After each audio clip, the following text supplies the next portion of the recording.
livro A Palavra Profética na Era do Apocalipse, Pedro Dong, capítulo 2. Tema desta semana: o momento da aurora e os 7 espíritos. Meta de hoje: leitura das páginas 27 a 29. Além de ser os trabalhadores da última hora, somos também o pequenino rebanho de Deus. Lucas 12:32. Embora pequeno, sem grande expressão, sem muita força ou poder econômico, político e social, o poder do Espírito Santo tem realizado grandes coisas por meio de nós. Atos 5:12. Apesar de ser um pequenino rebanho, Deus se agradou em dar-nos seu reino. Não temos muita força, mas estamos no centro de sua vontade. Renunciamos às nossas preferências e servimos ao Senhor com toda humildade e pureza de coração.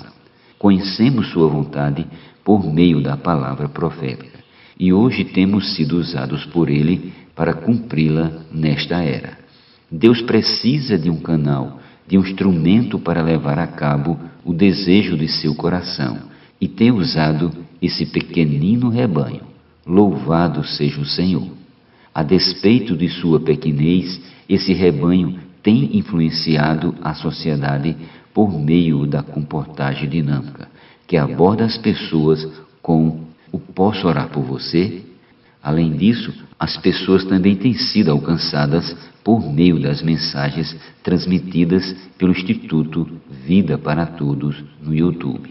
Elas reconhecem que a palavra que ministramos provém do Espírito. Por isso manifestam o desejo de se reunir conosco, procurando-nos para saber o segredo de sermos abençoados por Deus. Então respondemos: a capacidade é do Espírito. Apenas o seguimos por meio da palavra profética, que é uma candeia que brilha e nos dá direção. Portanto, existe um segredo. Deus fala, nós obedecemos e o Espírito faz a obra. Temos uma porta aberta diante de nós. Já vimos que somos um pequenino rebanho, os trabalhadores da última hora e que temos pouca força, mas Deus nos abriu uma porta, conforme lemos em Apocalipse. Ao anjo da igreja em Filadélfia escreve: Eis que tenho posto diante de ti uma porta aberta, a qual ninguém pode fechar. Que tens pouca força, entretanto, guardaste a minha palavra e não negaste o meu nome. Apocalipse capítulo 3, versículos do 7 ao 8. Podemos dizer que hoje desfrutamos da realidade da igreja em Filadélfia, a qual Deus resgatou de toda a degradação. No século I, nos tempos dos apóstolos, enquanto havia a palavra profética, a igreja estava na direção certa. Infelizmente, a partir do século II, depois da morte do apóstolo João, sem a palavra profética, pouco a pouco a degradação entrou. Provérbios capítulo 29, versículo 18 e Apocalipse capítulo 2, versículo 13. Apenas a partir do final do século XVIII, Deus encontrou um embrião para restaurar a igreja, recobrando sua condição normal, representada pela igreja em Filadélfia, cuja consolidação ocorreu no século XX. Graças a Deus, no século XXI, estamos vivendo a realidade da condição normal da igreja. A prova disso é que temos os tesouros da palavra profética, assim como tinha a igreja em Filadélfia.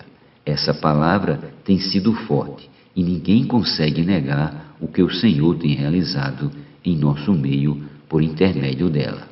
É uma revelação após outra, e cada revelação vem acompanhada da confirmação do Espírito com sinais, prodígios e milagres. Deus, de fato, tem normalizado e consolidado o viver da igreja em sua realidade. Graças ao Senhor, a igreja entrou na fase da aurora espiritual. Por essa razão, nós amamos as palavras fundamental e profética que nos alimentam e nos dão direção. Além disso, não negamos o nome do Senhor.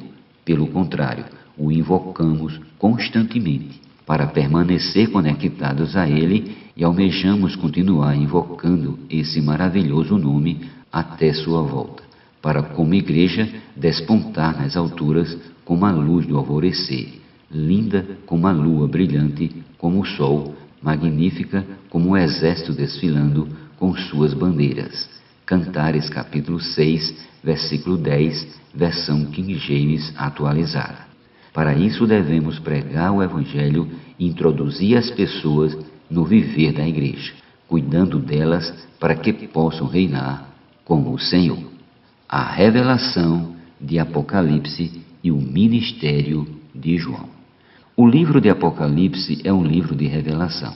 A própria palavra Apocalipse significa descobrir, desvelar, ou seja, tirar o véu para revelar o que há dentro. Em toda a Bíblia há revelações a respeito de Jesus Cristo, mas principalmente no livro de Apocalipse 1:1. O próprio Jesus apareceu algumas vezes a Paulo e lhe deu várias revelações a respeito dos mistérios de Deus, de seu plano e da economia divina. Grande parte do plano da salvação de Deus foi revelada ao apóstolo Paulo, que por sua vez revelou-a a nós em seus escritos. Contudo, a revelação dada ao apóstolo João é diferente. Trata-se de uma revelação adicional, recebida do Senhor sobre as coisas que deveriam acontecer desde sua época até os tempos finais. Apocalipse 4:1. Por isso, o livro de Apocalipse começa assim: revelação de Jesus Cristo que Deus lhe deu para mostrar aos seus servos as coisas que em breve deve acontecer, e que ele, enviando por intermédio do seu anjo, notificou ao seu servo João, o qual atestou a palavra de Deus e o testemunho de Jesus Cristo quanto a tudo o que viu. Apocalipse capítulo 1, versículos do 1 ao 2. Vemos que, para restaurar a situação normal da igreja no século I, Deus estabeleceu um princípio para revelar-se a seus servos, e agora, no tempo do fim, esse princípio foi restaurado. Deus queria revelar algo a seus servos, especialmente aos líderes das igrejas, mas ele não deu essa revelação a todos de uma só vez. Antes revelou-a apenas a um servo. Se não fosse assim, haveria distintas interpretações.